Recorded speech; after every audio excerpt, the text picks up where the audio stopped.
याकूब का आम खत और उसका 3 बाब जो 18 आयत पर मुश्तमिल है। ऐ मेरे भाइयों, तुम में से बहुत से उस्ताद ना बने, क्योंकि जानते हो कि हम जो उस्ताद हैं ज्यादा सजा पाएंगे, इसलिए कि हम सब के सब अक्सर खता करते हैं। कामिल शख्स वो है जो बातों में खता न करे, वो सारे बदन को भी काबू में रख सकता है। जब हम अपने काबू में करने के लिए घोड़ों के मुंह में लगाम दे देते हैं तो उनके सारे बदन को भी घुमा सकते हैं। देखो, जहाज भी अगरचे बड़े बड़े होते हैं और तेज हवाओं से चलाए जाते हैं, तो भी एक निहायत छोटी सी पतवार के जरिए से मांझी की मर्जी के मुआफिक घुमाए जाते हैं।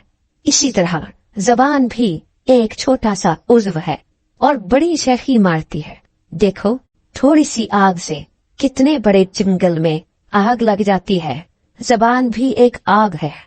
जबान हमारे अज़ा में शरारत का एक आलम है और सारे जिस्म को दाग लगाती है और दायरा दुनिया को आग लगा देती है और जहन्नम की आग से जलती रहती है।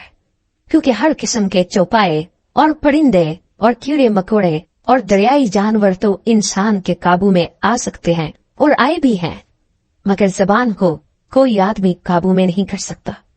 वो एक बला है जो कभी रुकती ही नहीं, जहरे कातिल से भरी हुई है।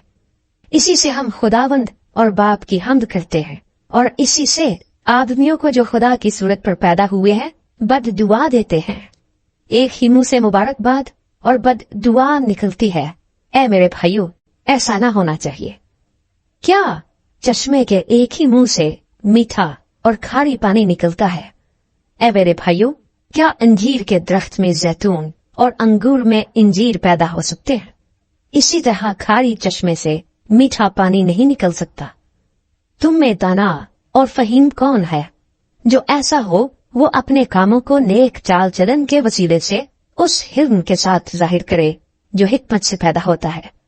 लेकिन अगर तुम अपने दिल में सख्त हसद और तफरके रखते हो तो हक के खिलाफ ना शेखी मारो ना झूठ बोलो।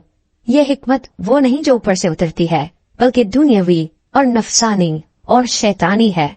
इसलिए कि जहाँ हसद और तफरका होता है वहाँ फसाद और हर तरह का बुरा काम भी होता है।